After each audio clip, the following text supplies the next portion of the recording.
You shouldn't have. You probably didn't back home. I'm here to tell a story about my life, the chronicles of me. Basically, I've moved to Cape Town recently, and it's great. You know, there's ocean, there's nature. It's great. But every now and again, I know some people can attest to this. Every now and again, I feel, it's like it's not a lot, but I feel it's like racism breeze. Like, I don't know, I don't know where it's coming from, but you're just like, someone left a racism window open, or, it's not overt.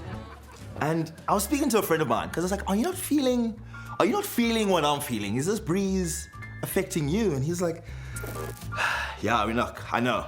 Cape Town, Cape Town's fine. But I'm here, like, it's the nature. I would move to Joburg. I know it's a first world city, it's an African city, but the lifestyle here, the nature and the lifestyle, the nature. I'm just like, what the like, you can't have nature and have a first world city. You can't have nature and an African city. Like, they're not mutually exclusive. You know what I mean? Like, it's not like I'm walking down the beautiful beach one day, just walking, sunset, it's nature, and it's just beautiful. You see a shell, you're like, oh, nature. Nature, man. Put the shell to your ear. Nature. Did this shell just call me the K word?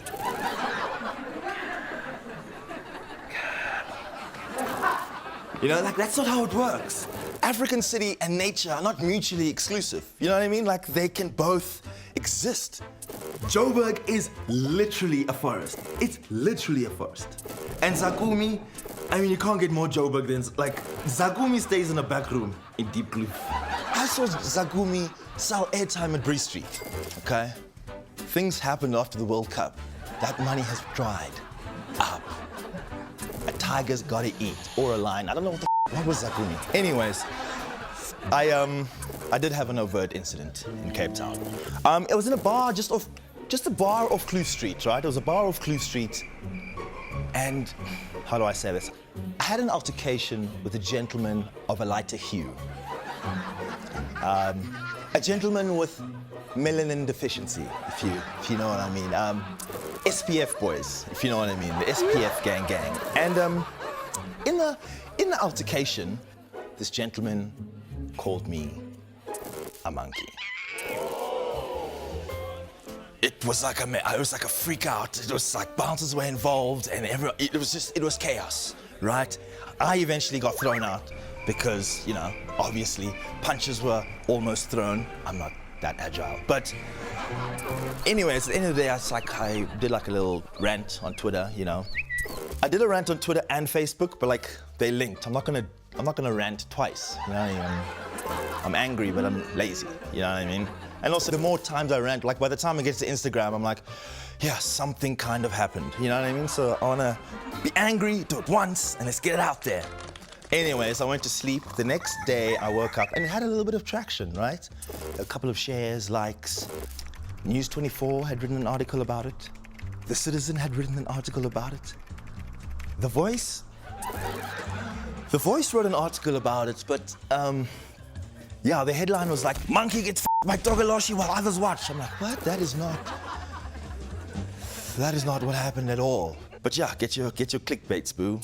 But the interesting thing about the News 24 article was that they interviewed the guy. Like, they found the guy and they interviewed him. And quick side note, do you know how they found the guy and interviewed him? Because he worked for News 24. So yeah, that's like the easiest investigative journalism in the world. It's like, where can we find, we need to find this guy. Ground floor. You know what I mean? Like, we got him. Anyways, they interviewed him and they asked him, do you consider yourself a racist? And he said, no. Which is even crazier for me, because that means he can't tell, like, that means he thinks like Lion King is a documentary. And like, he was just chilling at the bar and a monkey walked into the bar and bought beers for his human friends. The monkey used a check card This means this monkey had fika. This means this monkey had a proof of residence and an ID. And as this monkey was paying, the barman was like, would you like to tap? And the monkey was like, don't trust the system. So, of course it's racist. It's part of the Ku Klux Klan.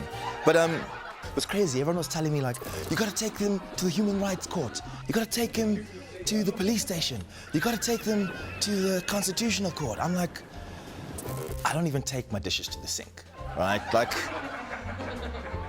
how am I? Like, I don't want to do this. Look, I hate racism, but the worst kind of racism is the racism that leaves you with errands. You know, I'm just like, dude, let me just live my life. Like, I'm the victim here. Why am I? You know what I mean? Like, I must take my leave days to go and report him. Like, I'm gonna affect my Durban December for you, like, nodded.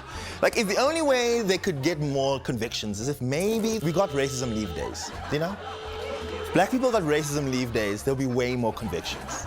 You go through the roof. I mean, one person who definitely will get convicted, we haven't spoken a lot about, is the Alsatian, okay? We saw you in apartheid. You were there. And now you're just living your life, licking your balls on the promenade without a care in the world. We see you, dog.